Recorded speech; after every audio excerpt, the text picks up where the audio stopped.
Morning, everybody. Nikki Burnett here at Taste Life Nutrition. This is Taste Life Nutrition Radio, streaming live on KUHSdenver.com, where our goal is to bring to you the best of the best and introduce you to things that maybe you haven't heard of, and maybe you have and you don't know you've heard of it, or you just don't know enough about it. But we really want to bring you truth in health and wellness. And truth in health and wellness can be different for a lot of people, but there's also a lot of non-truths out there that are being promoted as truth. And we want to make sure that what you're getting is truth to the best of our knowledge here. I have gotten to where I don't really even use the word science anymore, because I think that science has become not factual. It's the problem with science is by the nature of science is it actually needs to be extractive, and you need to eliminate the variables, right, to discover stuff, which is really cool for finding one thing, but it doesn't give us the whole picture, right? Which is so true for flavor too. Yes. So on that, we have the amazing Sherry Hess here. She's the founder of the Flavor Remedy. She is a trained chef. She is the head chef and head of development for, what's the name? Merivation. I can never remember. Uncle Bites is the more kind of like familiar term. Yes. We've had her and Butch on before of Merivation, and their product is Onco Bites, which I will promote. I want to promote and talk a little bit about, just because it's so important for those who are suffering with cancer and going through chemotherapy. We'll talk a little bit about that here in a few minutes, but Sherry has such an insightful and unique and amazing way of looking at food and a unique perspective about food. I forgot to turn my music down. Man, I forgot to do all kinds of stuff. I do that every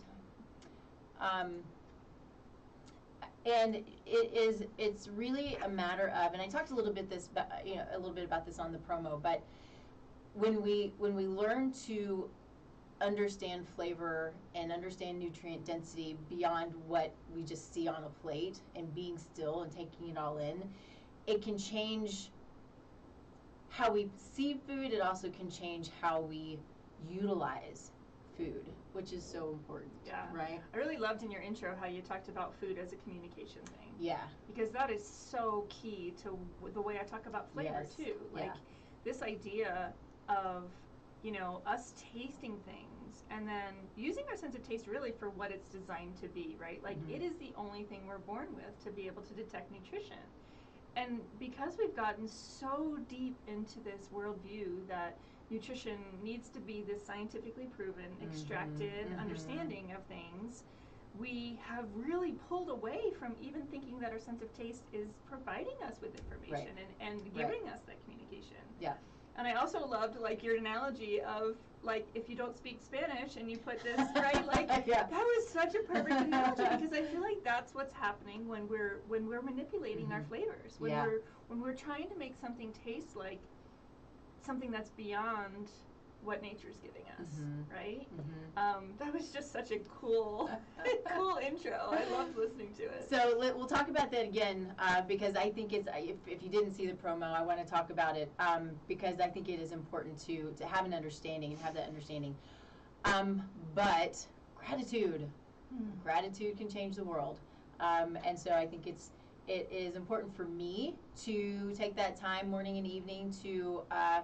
I should write it down more. Sometimes I write it down. It's the thing to do is really write it down and get it out there. But I do say my prayers and all my gratitude during that time.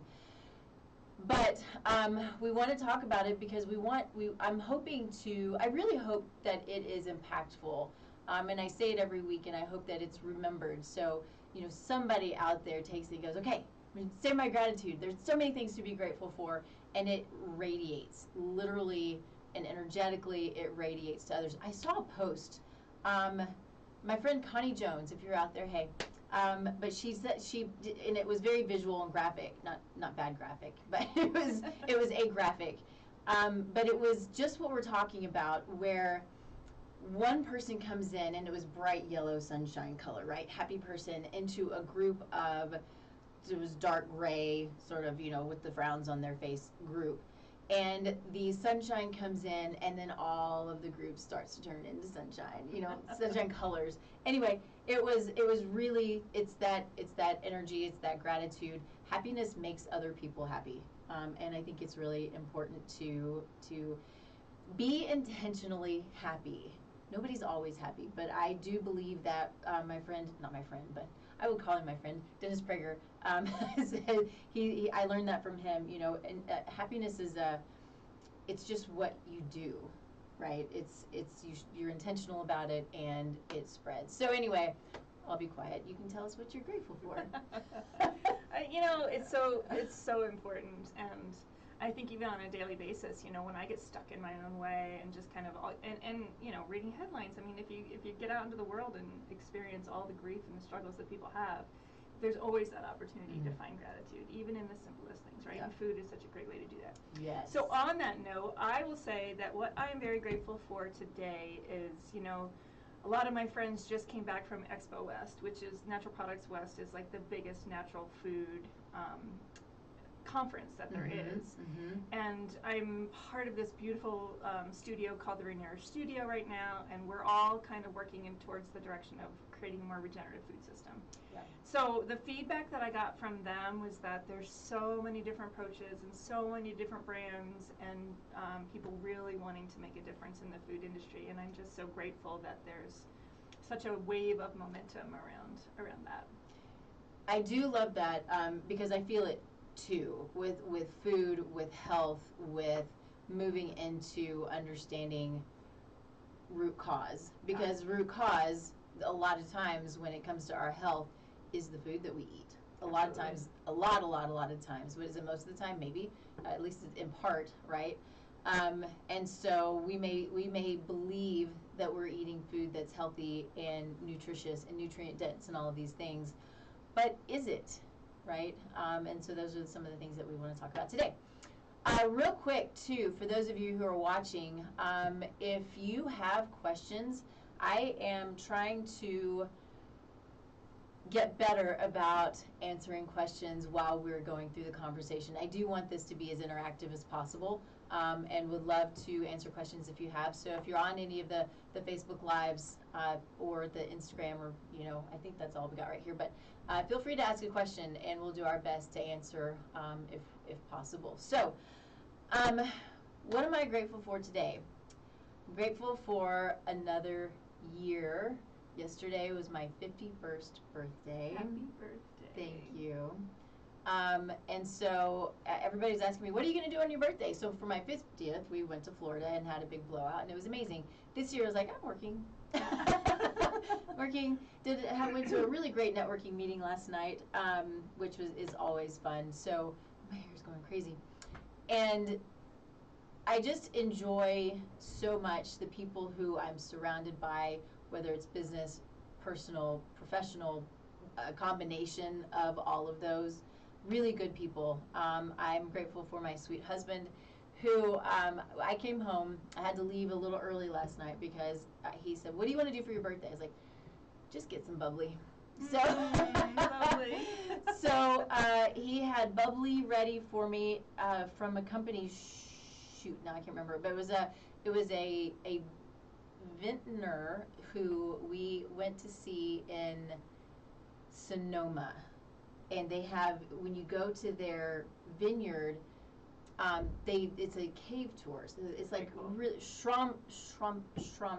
Darn it, I was gonna remember it. I should have actually brought the bottle. It was really cool. Shrum. Anyway. Oh man, with that one. I know. I'll have to put it in my. I'll have to put it in the show notes later on, because it's cool stuff. So if you get to go, it's a cool, really cool walk through the cave. Maybe one of the oldest in Sonoma. So anyway, super fun. That was great. And he brought home a hunk of tuna. And so we just made a little dip and had a little sashimi, and he played happy birthday songs for me from Pandora. I was like, where did you find these? Anyway, it was really cute. So another year, super excited about this year. I think this is going to be an amazing year with the things that are coming and the things that I want to do and the people who I want to who I want to support and be supported by. So, all right, let's do a real quick intro. I think you're the only person who's been on for 3 times. I heard you say that this morning. Yeah. That's so cool. I know. It is really it's cool. It's just so easy to find things to talk about in alignment with your work. So, yeah, agreed. So let's do a quick intro for those who maybe have not seen it. I mean, we've grown since the last time you were on. We're now hitting about right around 175,000 plus people. Nice. Sometimes we have it up. We don't have it up right now. But anyway, yeah, it's cool. It's a lot of fun. It's very cool. So let's give just a little bit of an intro of, how you got to where you are, what excites you. It's such an interesting journey to be a flavor specialist, essentially, right? Well, yeah, and you know what? It's interesting, and this actually was just brought to my attention this week in this amazing studio that I already mentioned. What's kind of challenging when you're talking about flavor is that there's really 2 different camps of flavor, right? Like, and when I speak of flavor, I think of flavor as an experience, not an ingredient. Mm-hmm, like when flavor is an ingredient, that's a completely different thing than what we're talking about. And I always say that, like, the vocabulary around eating and tasting is just so limited that we need to kind of like dive deeper into this. So yeah, so my background is culinary. I could tell stories of how, like, when I was in culinary school, flavor was the easiest thing for me to understand, to recognize how to balance it. But then, I was at a culinary school that was focused on local and organic and really the quality of the food and the heart of how we grow and raise our food. And that was why I chose that particular school to go to. And, it's been this journey of healing. I mean, I'm definitely a person who believes in the philosophy that we can use food as medicine. Mm-hmm. I've lived it. As a matter of fact, 10 years after an autoimmune disorder diagnosis, I literally was just at a doctor yesterday, and all my numbers are perfect. Amazing. And it's all through, it's through food and diet, and really tuning in to like real food and healing. And so I got on this path of really questioning taste. Like, why do we have our sense of taste? Like, our sense of taste is really an important, integral part. It's the only thing that we have to detect nutrition. But we've gotten so far into this extractive, mechanistic way of looking at our nutrition. And if you think about all the diet trends and all the ways that we're looking at, well, this is healthy, well, this is healthy. Like, who really knows what eating healthy is anymore? So much confusion. Yeah. So I just really decided to kind of go back to this place of, when can we trust our sense of taste? When can we really look at this idea of what does it mean to taste something sweet, and how does that support our body, and what does it mean to taste something sour? Like, I go to these basic 5 tastes that we experience on our taste buds, and I really look at that through the lens of, there's a big difference between tasting those things from a manufactured standpoint versus tasting those things from nature and what is actually being grown and raised into our food. And it's taking me a while. I feel really excited about the path I'm on right now, but part of the excitement is coming from this idea where science does benefit and technology is showing up in a really cool way, is the ways that we can now measure nutrient density. There is a company in particular that I love the work that they're doing called the Bionutrient Association. They also have a Bionutrient Institute, and they're developing, lab-based technologies and even handheld technologies that allow consumers to get readings for nutrient density, like right in the grocery store. So like, as this technology is rising around nutrient density, my work parallels that. It doesn't replace it, right? Like, because I'm coming from this holistic, like, what does our body experience and what does our body crave, and when are we satisfied by our food through flavor? It's a perfect way to parallel these things, right? And what's happening, and what I keep kind of pointing out and trying to kind of bring into this energy in this field of this work, is that as those nutrients increase, right? So like, we're talking about measuring glucose and fructose and citric acid, grown citric acid, not the ingredient citric acid, right? The things that are actually grown and raised into our food. As these things get measured and as they show up, we can taste the difference. Like, we can taste the complexity and these layers of flavor. And I always say this is kind of like a selfish MO. Like, if we can just recognize that the deeper and richer the flavor is that is being grown and raised into our food, like, just demanding flavor and pleasure can really help support, farmers and ranchers that are doing a different and a better thing for our planet and growing food. So agreed. It's all connected. That was a really long intro. I'm sorry. It's great. Don't be sorry. No, it's all good. It's funny because there are like 14 things that I was like that I could say in all of that. Sometimes I just don't shut up. No, it's good. It's good. No, I love it. I want you just to keep going. So one of the things that I say a lot is we have lost the ability to listen to our bodies, and I that includes taste. I think that our taste buds are so confused these days with the synthetic sweeteners, with the synthetic foods, with we crave sugar. So we crave so much sugar, and we eat so much sugar, and it's like we don't know how to turn it off now. Go ahead. And so I can totally speak to that too. So part of what I talk about when I talk about these, the 5 basic flavors is, what's happening in the world of processed foods where there's all this sugar and all this salt, and salty and sweet are the most familiar flavors that we carry, right? Yep. Like if you're really not into cooking and you really don't understand how to balance flavors, normally it's the salt you reach for first if you want something to have more flavor, right? But the truth of it is that in nature, sweet doesn't show up as just sweet. It always shows up, think about an apple, right? Like an apple is wrapped in a skin. And if you taste the skin of that apple, that's where you're going to get that bitter flavor, right? It's going to be a little bit more challenging if you ate it on your own. But those bitter flavors that show up in sweetness in nature, that's what makes you feel satiated. Yeah. Because it's those flavors that carry the antioxidants, the polyphenols, the vitamins, the minerals. Like, tuning into bitter as something that benefits us can completely shift how we eat. And the people's first reaction to that is, ooh, I don't like bitter flavors, right? Like, I don't like bitter food. And there's a level of that is true, right? Like, bitter flavors inherently, are kind of speaking to us from this aspect of, at the wrong level, it can be a level of poison, right? I always say to think of it like medicine. Like, medicine in the right dose is beneficial, right? But in excess or, of the wrong type, like, don't be out there eating, belladonna or something that's going to really be bitter and really... But the whole idea of medicinal flavors and feeling satisfied comes from bitter flavors. And that's really what's missing in our diet right now, especially in processed foods. Yeah, and the bitter is what helps so often with digestion. Oh yes, absolutely. Yeah. That is what stimulates digestion. It's what produces the bile. It's the detoxification process. It really is. So cool. It is. Yeah.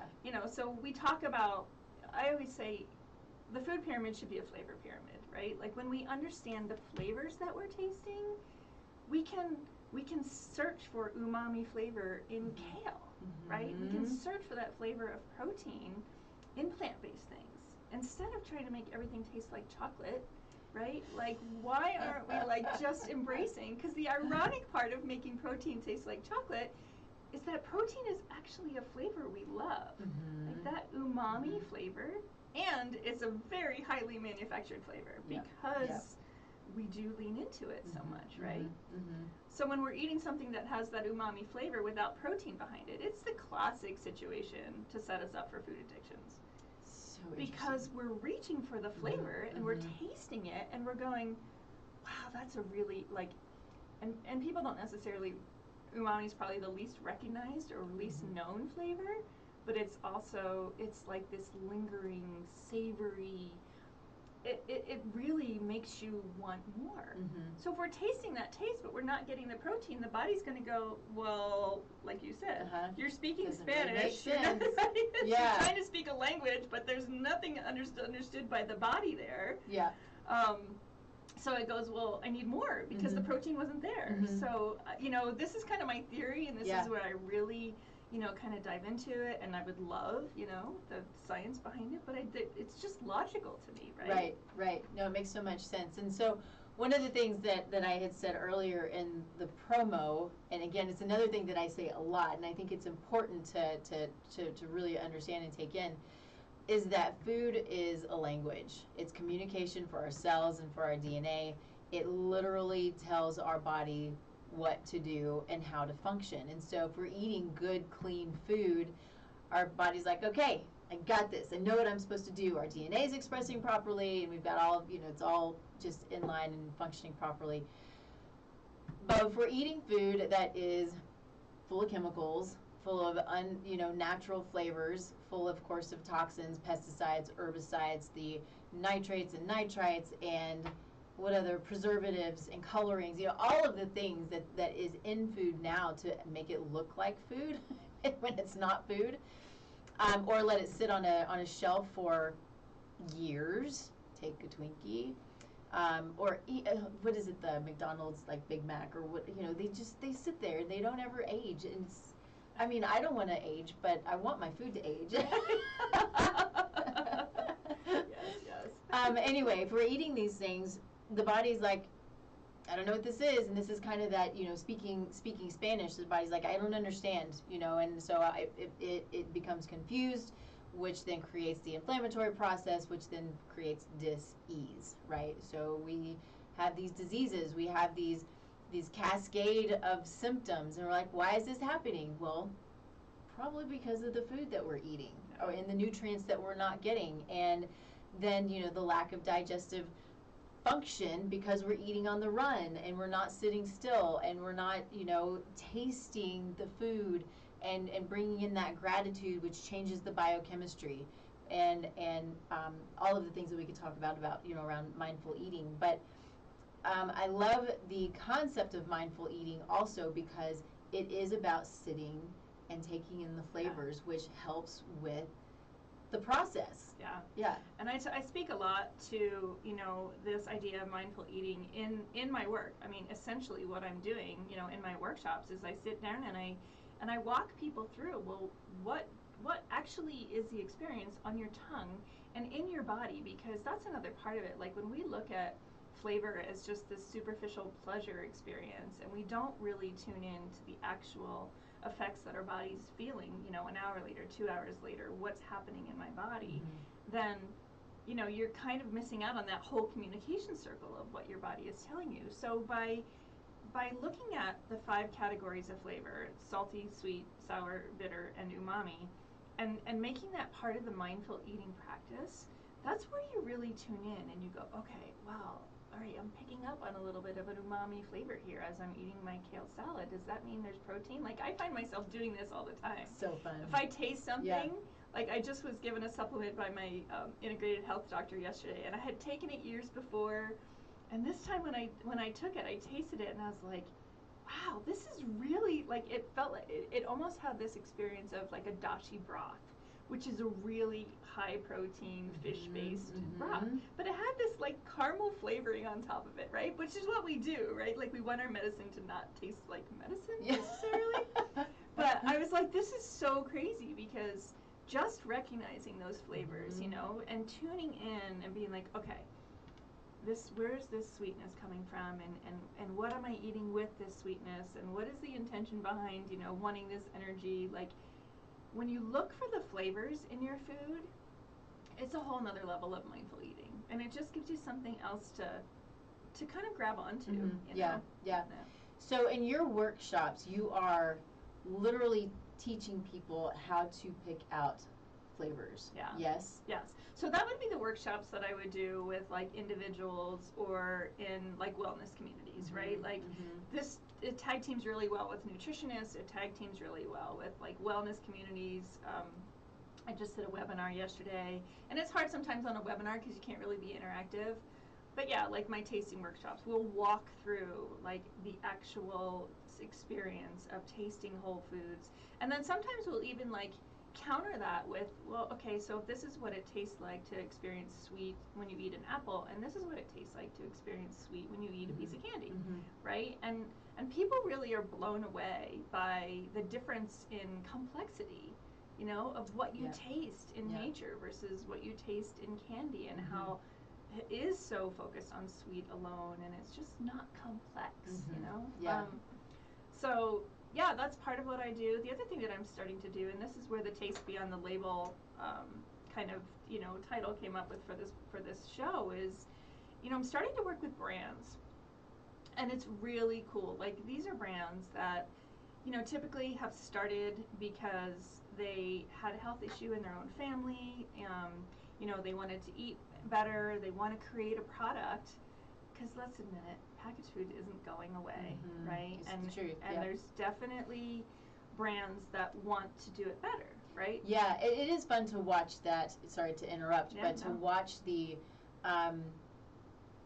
reinvention of packaged foods to what we're hoping, right, at least for the most part, is real food. Right. I guess it's difficult. It can be difficult then, though, because they're not putting in the preservatives, so it does, you know, spoil a lot quicker. But I mean, that's what people want. Yeah. At least that's the direction, the trajectory that we're moving into. Is people want real food. We want to take it back to basics. We want to get rid of the shit. Right. And we need to find this reconciliation, right? And this is a lot of the work that we do in this Renourished studio, is we're really looking at, like, instead of creating this battle between good and bad and processed and whole foods, and, like, we really need to find, you know, look at the benefits and the reasons why we are in this place where we're relying on, you know, stuff that has a little bit longer shelf life, or stuff that's convenient to grab on the way out the door, right? Like, it's not going away because of the way society is. So, like, working with brands that really want to make a difference, right? And they want to work with a regenerative farm. They want to source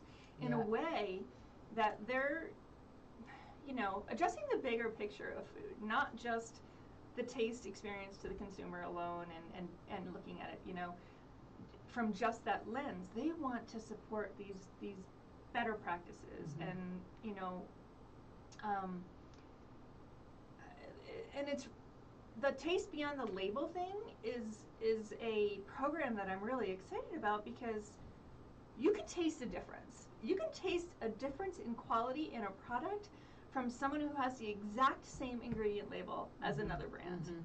It's fascinating.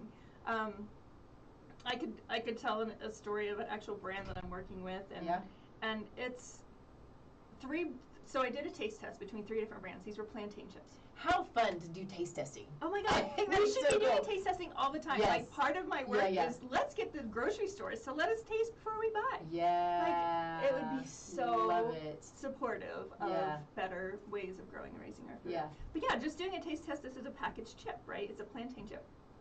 And I'm not going to say names just because I didn't ask for permission, and I don't want to call out, you know, different brands, and I'm just going to be politically correct on this particular show. Maybe in the future we'll call it out. But so they make these plantain chips, and they work directly with, like, a regional farm, a regional regenerative farm. So it's almost like they have a beautiful opportunity to talk about terroir, right? Like, we do that with wine. We do that with terroir. So it's like the grapes that you talked about, the champagne, right? They are growing in a region. So it's all about the region. It's all about the way the food is grown and raised there, and they celebrate that, right? They celebrate the way those grapes taste in that region. We do the same thing for coffee. We do the same thing for chocolate. Like, regions and the complexity of flavor in the regions. Like, in certain aspects, we do that. Like, part of what I'm promoting is, let's do this with our food, right? Let's celebrate why these plantain chips actually taste like plantain chips versus the exact same ingredient label, right? Like, if you were to compare the 3 ingredient labels, the 3 nutritional labels on the back of these packages, all the same: plantains, oil, and salt. All 3 of them. So in our brains, they're all the same. When you taste them, like, the plantain flavor in this particular chip, off the charts. Amazing. The other one was just salt. Like, I just tasted salt, because they're trying to just be an alternative to a potato chip, instead of celebrating what a plantain is and why it tastes so much different because of where they're growing it from. So that's the kind of stuff, you know, if we stay in this mindset of that we're only going to be able to read and understand from an external point of view what nutrition is, we're going to really miss out on what our body's telling us. Have you, I'm going back just a little bit, but you were talking about create the food pyramid, the flavor pyramid. Have you created that? You know, in my brain I haven't really put it out there. I think that would be cool. I think it's a really cool example, because then you could take it across, like right now, if you Google and look up food pyramids, every country's different.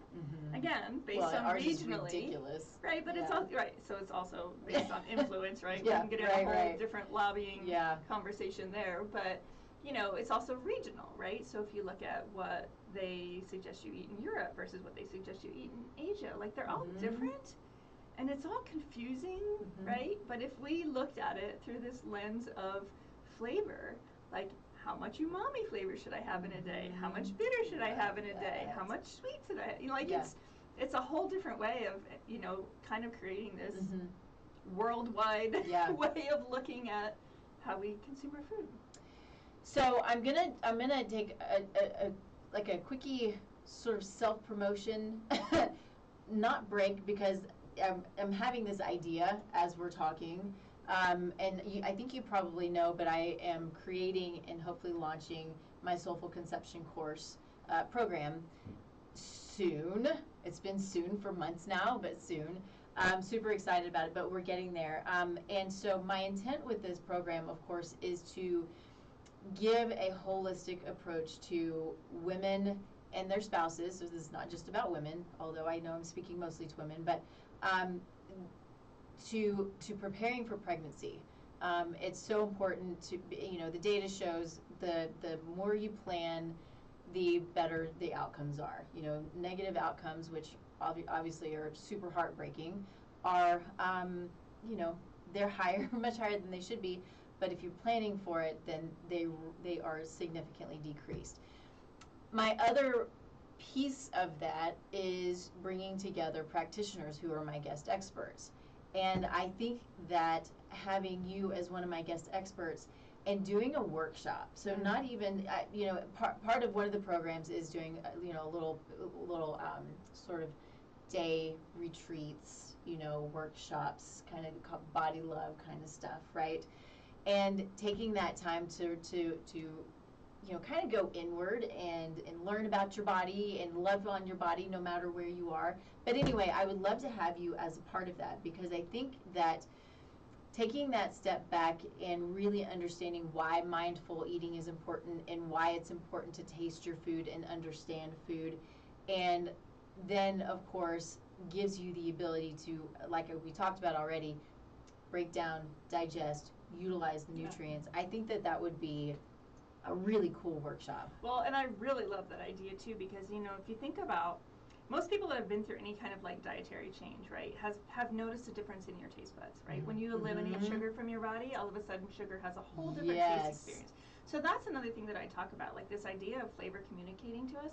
So pregnancy, right, is one of those classic examples where cravings change and aversions come in, right? And you go, oh God, I can't eat that. I can't smell that, right? Yeah. So really understanding flavor and tuning into that and starting with those basics can also, I think, help, you know, that pregnancy experience become a little bit more understood, and give you a little bit more direction around, you know, well, what do these cravings mean? And if like for me, back in the day, my kid's 21 now, you know, like my craving was a butterscotch milkshake, right? It's like, amazing. It's like if I still love butterscotch, it's a challenge.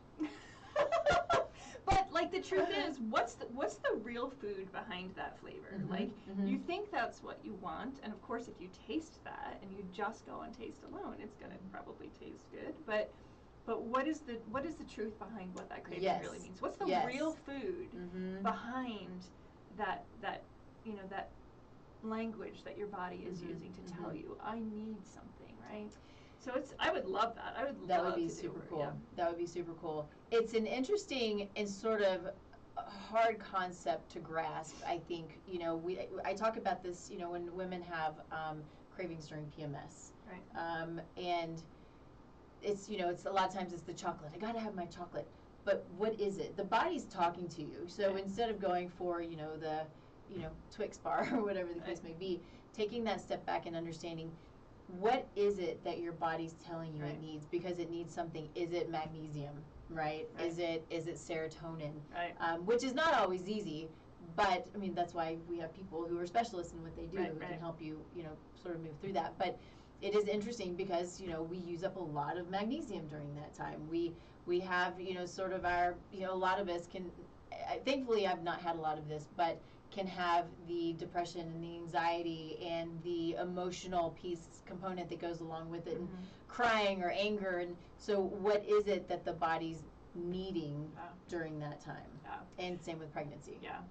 There's I just mentioned this on webinar yesterday too. There's an herbalist by the name of Jim McDonald who did a whole write-up on bitters, right? And herbalists really have such a better, more in-depth understanding of flavor. Like they really go into, if you look at Chinese medicine, traditional Chinese medicine or Ayurvedic medicine, right? Like these traditions of practice that have been around forever. Like they talk about taste. They look at taste through this lens that I'm talking about. Yeah. But there's this Jim McDonald, I got off track for a second there. So Jim McDonald talks about when we crave sweet, that we're actually probably craving those bitters that surround the sweet, those things that support, and that are always packaged with those sweet things.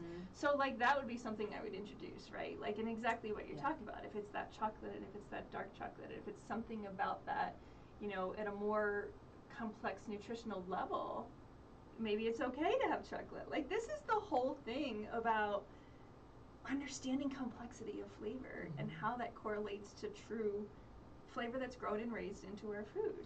Because the more complex it is, so like a dark chocolate, right, that has more levels of bitterness and maybe even little elements of sour from the fermentation process, like when you really tune into the complexity and then you taste that next to a flat, cheap milk chocolate, all you're tasting is sweet. You're not getting those extra layers.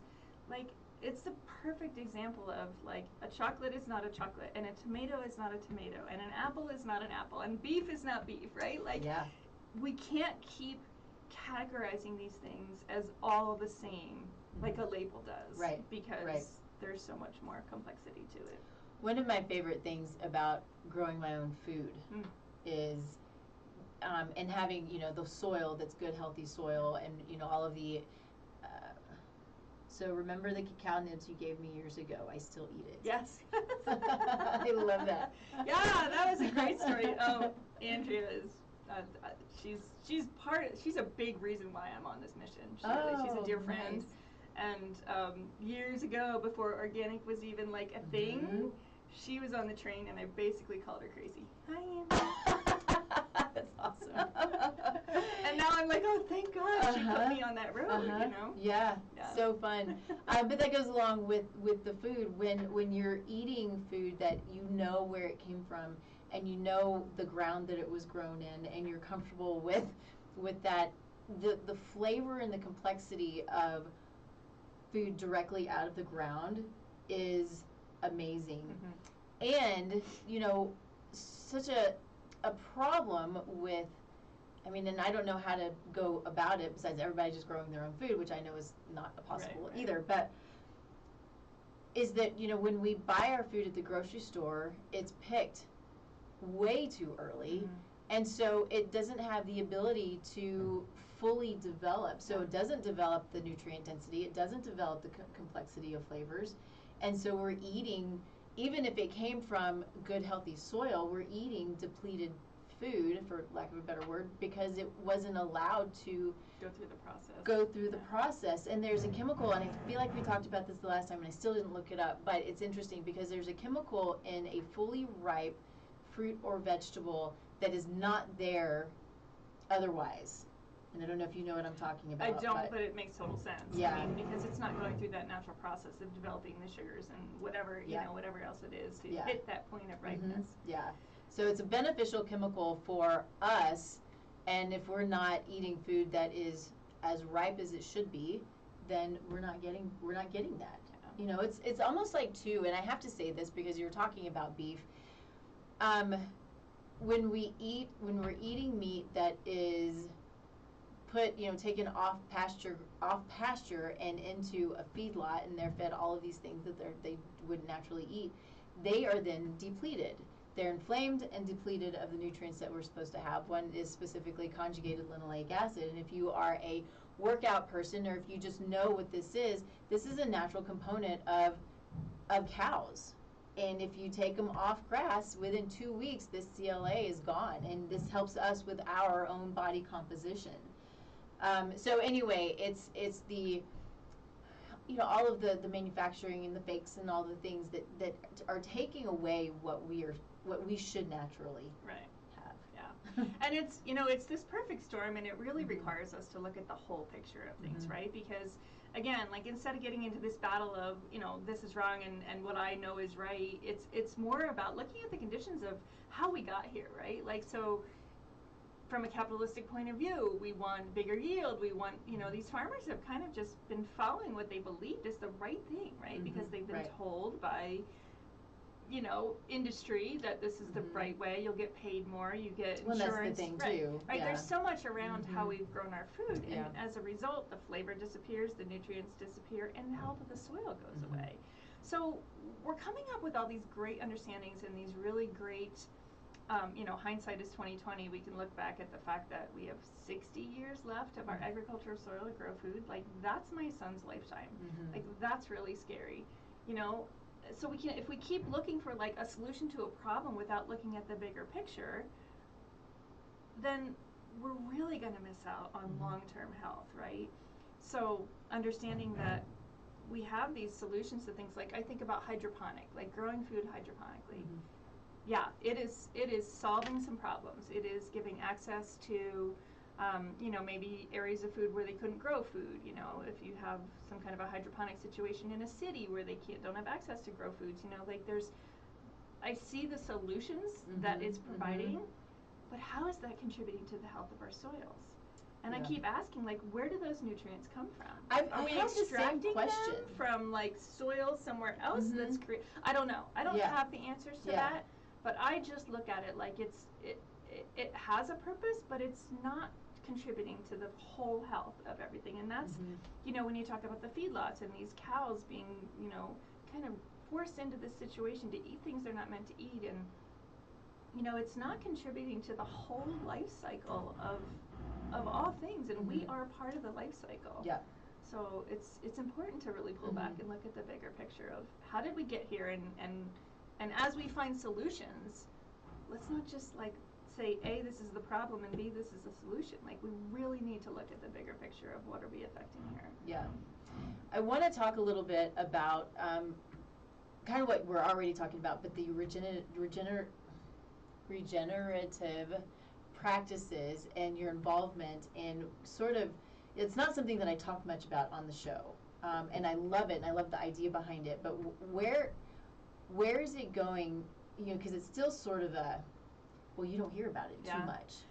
And I also want to say that you have a comment. Oh, it was Andrea again. Speaking of that chemical you can't remember the name of, cool. Can you talk on sprouts with nutrient density, because it hasn't had all the time to grow? Oh, that's a really... Yeah. Yeah. I can speak briefly to that. I can't say that I can speak from an expert, but yeah, there's something about the nutrient density in a sprout, like when it first starts growing, right? You have to think about like how perfect a baby is, right? Like it's not been like, it hasn't been challenged, it hasn't had all the exposure to the environment, like, and it's at its most nutrient dense because it has to provide the nutrients to the plant as it grows, right? So there is something to that, and I think a lot of times that's also where there's more umami flavor, so a little bit more of that protein content before it really grows into being leafy and more green and more bitter and taking on all those other things. So it's interesting to taste a sprout at the sprout level, and then taste like broccoli. If you're tasting broccoli sprouts, like, what's the difference in flavor when you're tasting it as a sprout versus when you're tasting it as broccoli? Yeah, big difference. Yeah. It's go ahead. No, I was just going to go back to the regenerative comment if you wanted to carry that conversation. I do. But I like that comment, because as we were talking about hydroponics and sprouts, because I sprout at home, I'm sprouting all kinds of stuff. It's so much fun. You know, my husband's like, "What are you doing? You know, why are there plants all over the counter?" Jars. Yeah. But they are essentially hydroponic. You know, they grow in, well, I have two different kinds. One that can grow in a soil. I ordered it from this company. I wish I had it. I'll post it because it's pretty cool, because I think that what they're doing is pretty cool. So there are certain, like sunflower seeds, right? They do better in actual soil as opposed to, say, sprouts, who do well, like in like a coconut. Or, yeah, it's a coconut base, so it's. That's like coir, like a a fiber. Exactly. And so they grow differently. They grow well, but they're still not growing in anything. So how do they have the nutrient density like the sulforaphane, right? Which is in broccoli sprouts, which is what is it, 200 or 300 times more intense in the sprout as opposed to the broccoli itself. And so that's mostly what I grow is the broccoli sprouts, just for that reason, for us, for the dogs, you know, the whole thing. Your dogs eat sprouts? Oh, yes. That's so cool. Annie, do your dogs eat sprouts? Annie's dog passed. She has sweet dog pass, but she's a big dog fan. All raw food for your kids, your dogs, yeah.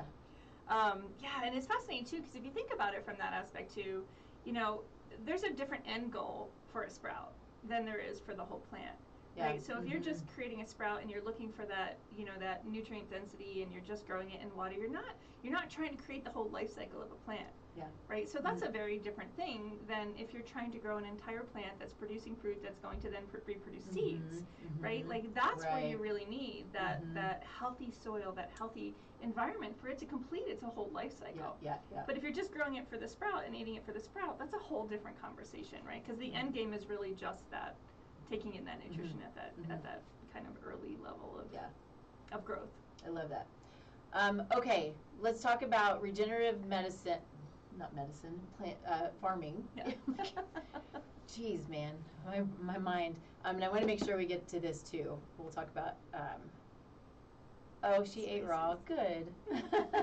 Love it. That's another show. We'll talk about raw feeding. I haven't done that in a while. Andrea, you should maybe come on with me. Yeah, she's on the East Coast. She'd have to come out and visit me. Ooh, there we go. We could just have a little panel. Yeah. I've been talking about doing that, having a little panel in here. I think that would be fun. So yes, let's move on to the regenerative farming and your place in that and what you're seeing. Yeah, it's really cool. So, and I gotta say too, you know, again, we don't have enough language in the world of food. We don't have enough language to really understand where are people using the word regenerative to be like this greenwashed thing, right? Where are people using whatever language it is, whatever buzzword around environmental, eco, you know, like it's complex, and you really do kind of have to look at it and really question what does that mean. So there's no definition for regenerative. I actually kind of like that in a way, because I often think that when we attach ourselves to a definition like that, it limits the capacity or the potential that it has. So when I think of regenerative, just in general, it's like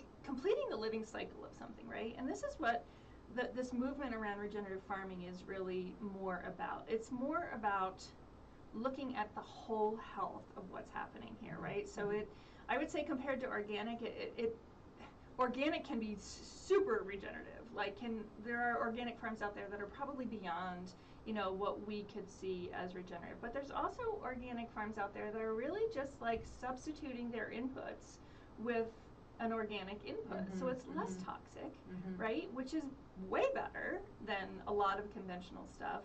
But, you know, we've also designed the organic movement to be a little bit like unattainable for farmers, right? Like it's really expensive. It requires, you know, pretty strict limitations on things. And it doesn't really speak to this whole cycle of the whole life that we're looking at. So for me, this studio that I'm in, it's called the Renourish Studio, and it's a kind of a subset of the Farmers Footprint nonprofit, which is very focused on helping farmers, you know, actually helping that farming community become more regenerative. Okay. But what we are is an organization of food-focused businesses that really want to see the industry shift, that want to see the industry move to more regenerative, more, you know, more of this looking at things as a whole and looking at the whole the whole life cycles of things, and not just the life cycle of food itself, but what's the life cycle of our business, and how are we affecting other businesses, and how are the stakeholders? Like I feel like I'm in grad school because it's so complex in how it's challenging me in looking at my own worldviews and how I've been conditioned to believe that, you know, what's wrong and what's right, and it's so much more complex. Like, we're not gonna create change without looking at the complexities of things. But regenerative agriculture in general, you know, it's the movement is, I see it as more of a whole life cycle looking at things, right? Yes, taking away the toxins, yes, kind of following the groundwork that organic has laid for us, but going deeper, like really looking at the health of the soil and incorporating animals and plants. Like, this is another thing that we've done, is we've decided we're smarter than nature, and we're going to put the animals over here and the plants over here, and it just doesn't work for keeping the life cycle of nature going. So, and there's, you know, again, you're going to find people going in all different directions talking about regenerative farming in all different ways, but at the heart of it, that's how I hope that it goes, right? Is this really embracing the life cycle of all of the things that we're looking at. And the health of the soils is so important in that. It really is. Well, and I mean, it's a huge problem that we're seeing is depleted soils, and you know, it shows up as flavorless food. Like, we can taste it. We can taste the soil. Yeah, it's amazing. So let's go back to taste, as you said. So we got to the studio earlier, and as I mentioned, yesterday was my birthday, and so she gave me a birthday present, which is their spices. Burlap and barrel spices. Okay, burlap and barrel. So I didn't even tell them when they were getting a little plug today. We'll mention them. So this is super cool. Why don't you just kind of talk about it like you were talking to me about it earlier. It's really fun. I brought you the spice kit that I often incorporate into my workshops. And so when you talk about the 5 categories of flavor, normally we'll walk through like a whole food actually tasting of that, and then we layer. We talk about layering the flavors. So each one of these spices kind of highlights the 5 flavors. So this royal cinnamon, oops, let me put the label out there. Royal cinnamon. All the cameras.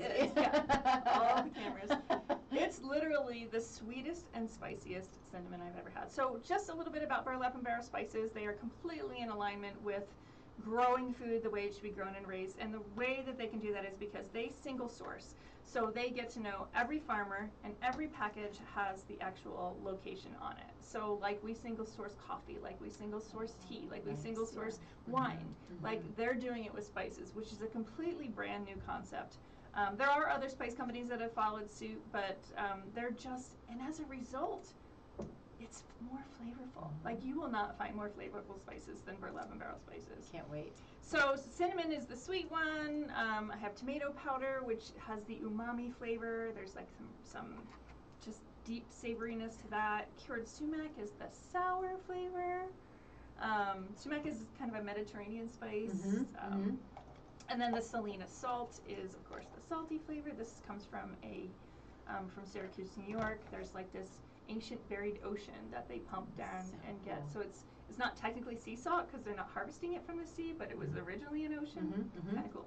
Yeah. And then the bitter one we have here is the Taurus Mountain Thyme. Taste this against any grocery store thyme, and you will never go back. I can't wait. So do you do that also? You'll have this against sort of conventional. So we'll start with we could do that. I haven't actually done that. But normally when I'm doing this, I mean, because you could spend an entire day doing tasting workshops, right? Oh, that sounds terrible. I mean, I've done that with like individuals. You know, like if I show up with this and they have time in their closet, I'm like, pull out your time and just taste the difference. Yeah. And then the 6th one there is really a blend, so it's got sour and salty and a little bit of spice kick. Black lime and chili salt. Black lime and chili salt. Yeah, so I didn't expect to highlight them today, but I hope that you enjoy them. And I will. I will, and we'll give them a shout out for sure. I think that anybody who's doing good, we want to give a shout out to, and I think it's important. So burlap and barrel, where do you find them? So they're online. Okay. And they're also in like specialty stores. Okay. There's another woman, Carolyn King, in the area, Denver region area, and she's actually doing like I forget the name of her workshops that she's doing, but she's doing really spice-focused workshops. So she's another kind of local source to find them. Cool. She's doing shows or demonstrations around in the area. Yeah, but they're the only spices I have. My entire closet is just filled with them. I found them when I was doing my spice blends and I was looking for sourcing. Okay. And their story is really great. Their founders are just amazing men, and yeah, it's awesome. They're a good company. They're good Very eggs. cool. Yeah. Talking about flavors again, I think that I do want to do a quick shout out to the Onco Bites. Because I think it's important. We haven't talked about that in a while, and I think that that's a important piece of the puzzle, because what we find, we talk about taste changing during pregnancy and during PMS and cravings, or not having an appetite at all, and maybe even being nauseous during any of these times, and of course that can be the case during chemotherapy and other treatments as well. And so you have developed a line of quick, easy bites that are super nutrient dense. So they're high calorie, but they're easy to, they taste delicious. So you talk about them, because you're going to talk about it better than I am. Yeah, and you're right. This is another thing about flavor and how it kind of proves to us that our bodies do adjust, right? Our bodies, based upon what's happening in our bodies, and when our taste changes and our flavors change and our cravings change, it's really wisdom that we're often dismissing, right? And so going through chemotherapy, it's rough. So Onco Bites are developed by, I'm the product development person, but the company was founded by Butch Hunter and Dr. Scott McAllister, who's an oncologist, and they really saw this great need for whole food nutrition to support patients going through chemotherapy. Because they were getting, what's the name of the liquid? Drink, like Ensure and and Boost and all of those things. Just don't. So, but the point of those products that were created under that lens was, again, that kind of like mechanistic view of, well, we just need calories, so what's the easiest way to put calories? Right. Let's just put a bunch of high fructose corn syrup in there, not thinking about the bigger picture of how that creates inflammation and all these other things, right? So they saw this need for a product to be specifically developed for cancer patients. And so it's kind of out of the norm when you think about like a healthy bite or a bar or something, because it's not focused on calories. Well, it's focused on calories on the plus side instead of like normally we're looking at calories as something we're avoiding, right? But for a cancer patient, they need a whole different set of nutrients. They need the calories, they need the fats, they need it to melt and dissolve easily. And they need to address these taste aversions. So part of why I love working with the Onco Bites team is because they're focused on flavor, and they're focused on why do their patients not like what is it about salt in flavor that they don't like? It makes it taste metallic to them. So we need to develop a product without salt so that it doesn't have that, metallic flavor and make it impossible to get these calories in. Isn't that so interesting? Yeah. So their products are their flavor profile is right on the package to tell you like what is. Like the first one that we developed was ginger honey date. So and it's got 8% real ginger in it. So if you're nauseous and you're really feeling like your stomach is upset, like that is a really good one. But if you find through your therapy that spice and heat is something you're sensitive to, then that wouldn't be the one for you. Right.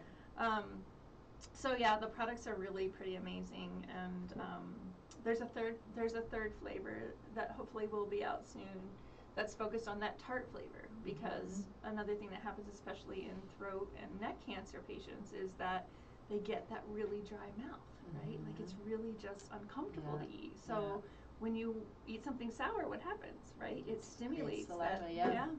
So it's really, the products are amazing, and filling a niche that's not out there in that quick, convenient, high-calorie situation that you need when you're going through the struggles of not just cancer itself, but the treatments. Yeah. We'll also, should be writing down all the shout-outs I need to do, but we'll shout out to Butch and Onco Bites as well, because it's a really good one. We have so many people who are going through chemotherapy, and it can be just a really difficult process. And I can't say enough to not fall for the just go eat something, just go eat ice cream, just keep your calories up, because if you're cancer is a metabolic issue, and a metabolic and a mitochondrial issue, and if you are not supporting the mitochondria, then I mean, it's you're not doing what's best, right? And so eating real food, not just any food, is really, really important. Don't just go eat ice cream and the insurers of the world and that kind of thing, because it really is damaging. It's horrible, horrible stuff. It's really bizarre. We got to this place where that's what's recommended. Amazingly bizarre. For healing, yeah. I've told this before, and I'm going to say it again because I think it's kind of a funny story, but not really funny. Was when I got out of nutrition school and I have a pharma background, is they said, we want to interview you for a position for a pharmaceutical company that's expanding their nutrition line, right? And that's what it was Ensure. And I was like, no, I'm just not gonna do it. It was selling directly into the oncology department, selling Ensure for these patients, and I was like, it was a lot of money, and it was a car, and all of the things. And well, that's like, the thing, right? That's where the money is. And yeah, that's where, exactly. And where the money is where the marketing is, where yep. the influence is. This is another interesting thing that I always talk about when it comes to our sense of taste, is that our sense of taste is the only sense that requires us to make a choice outside of what's happening in our body. Like we smell, we hear, we feel without having to make a choice. And when there's that choice, there's opportunity for a lot of influence to tell you what to eat. Yeah. And that's really something to be aware of. Yeah, so true. Well, thank you. Yeah, thank you. This has been fun, as always. As always, yeah. It's so insightful. I think we could talk about this stuff just forever and ever. And we'll have you on a fourth time. I'm going to hold the record for the most right. appearances. Yes. Well, maybe I should just be part of the show. I mean, maybe, yeah.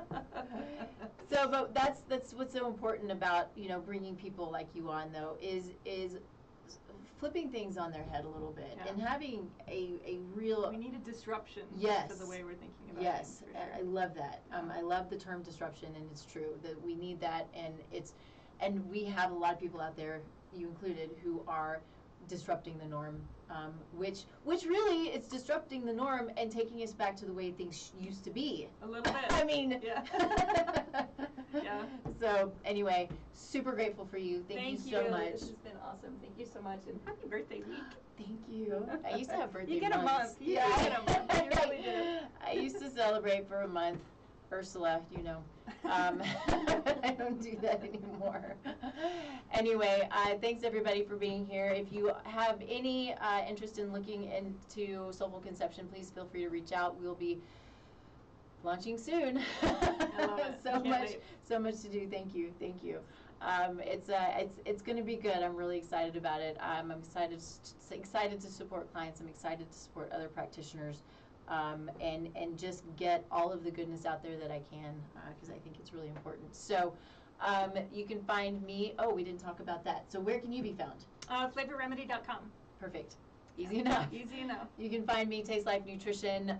You can go to my website. You'll find a free assessment. I reach out to you personally. We'll chat about it and see what we can do to get you on the right track, whatever track that is.